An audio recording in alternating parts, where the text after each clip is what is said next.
ماہ رمضان کے سلسلہ میں مسائل روزہ احادیث کی روشنی میں اس لیے بیان کیے جا رہے ہیں کہ ہمیں ماہ رمضان کے آنے سے پہلے روزے کے مسائل کا علم ہونا چاہیے۔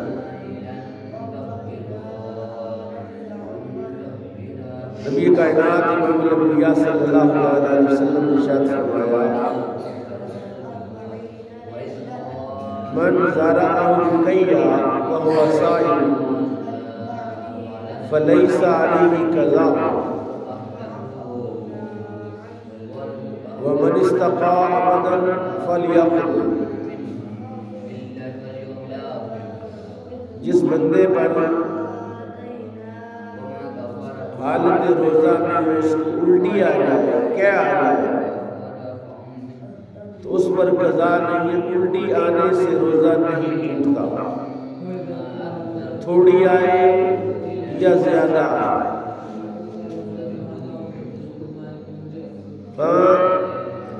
حضور نے فرمایا من استقاء ابدا، جس نے جان بوجھ کر الٹی کی، جان بوجھ کر کیا کی اور کیا آ گئی اس کو،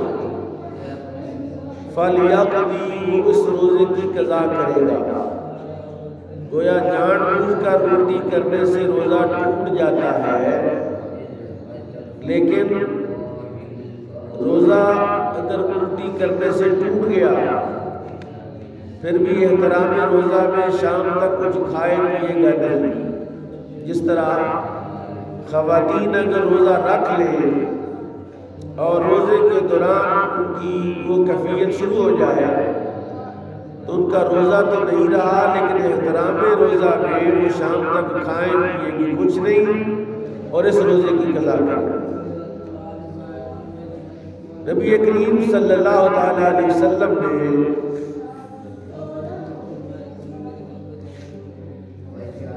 اپنے حالت روزہ میں حضرت عامر بن ربیعہ کہتے ہیں میں نے رسول اللہ کو دیکھا کہ آپ حالت روزہ میں مسواک فرماتے ہیں، اور وہ کہتے ہیں ما لا احصی یتصوق وهو صائم، میں شمار نہیں کر سکتا کہ کتنی مرتبہ رسول پاک نے حالت روزہ میں مسواک کی۔ مسواک صبح کرے، دوپہر کرے، شام کرے، مسواک کرنے سے روزہ نہیں ٹوٹتا، روزہ قائم رہتا ہے۔ البتہ پیسٹ لگا کے برش کرنے سے برش کرنے سے روزہ ٹوٹ جاتا ہے۔ ہاں یہ ہو سکتا ہے کہ آپ پیسٹ نہ لگائیں، خالی برش کا استعمال کریں، اس سے بھی روزہ نہیں ٹوٹتا۔ مسواک کرنے سے روزہ نہیں ٹوٹتا، برش کرنے سے روزہ نہیں ٹوٹتا، شرط یہ ہے کہ برش کو پیسٹ نہ لگایا جائے۔ حضرت انس کہتے ہیں ایک بندہ آیا نبی پاک صلی اللہ علیہ وسلم کی خدمت میں، اس نے شکایت کی اپنی آنکھ کی، یا رسول اللہ میری آنکھ خراب ہو گئی، فَاقْتَحِلُوا وَأَنَا صَائِمٌ۔ اس نے پوچھا یا رسول اللہ کیا میں روزے کی حالت میں سرما لگا لوں؟ نبی کریم صلی اللہ علیہ وسلم نے حالت روزہ میں سرما ڈالنے کی اجازت عطا فرمائی۔ حالانکہ روزے کی حالت میں آنکھ میں ڈراپ ڈالیں تو روزہ ٹوٹ جاتا ہے،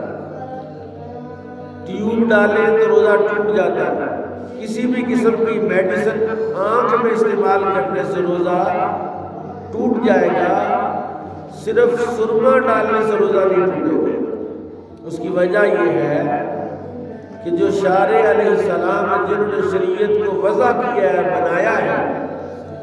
جب انہوں نے اس کی اجازت دے دی تو جس کی اجازت شارع نے دی ہے اس کی اجازت ہوگی، اور یہ صرف خصوصیت ہوگی کہ نبی کائنات امام الانبیاء صلی اللہ علیہ وسلم نے اس کی اجازت دے دی، لہذا اس کی اجازت ہے۔ باقی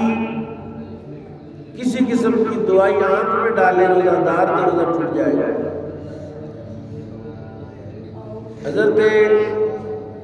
رسول پاک صلی اللہ علیہ وسلم کو صحابہ نے دیکھا کہ آپ عرض جگہ ہے مدینہ اور مکہ کے درمیان، روزے کی حالت میں ہے، رسول پاک سفر میں ہے، یصب علی راسہ الماء وهو صائم من العطش من الحر، اتنی شدید گرمی تھی اور پیاس بھی بہت شدید تھی، رسول پاک روزے کی حالت میں تھے تو آپ پانی اپنے سر پر ڈال رہے تھے، بار بار اپنے سر پر پانی ڈالنا روزہ دار کو اگر روزہ کی وجہ سے انتہائی پیاس محسوس ہو تو وہ نہا سکتا ہے، سر پر پانی پھینک سکتا ہے،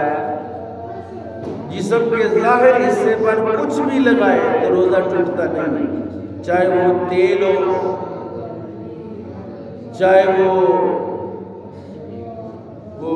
ایک ٹیوب ہوتی ہے درد کی وجہ سے جو لگاتے ہیں، وٹو جیٹو یا جو بھی کوئی اس طرح کی ٹیوب ہو، جسم کے ظاہر پر ملنے سے روزہ نہیں ٹوٹے گا۔ چنانچہ رسول پاک صلی اللہ علیہ وسلم نے حالت روزہ میں اپنے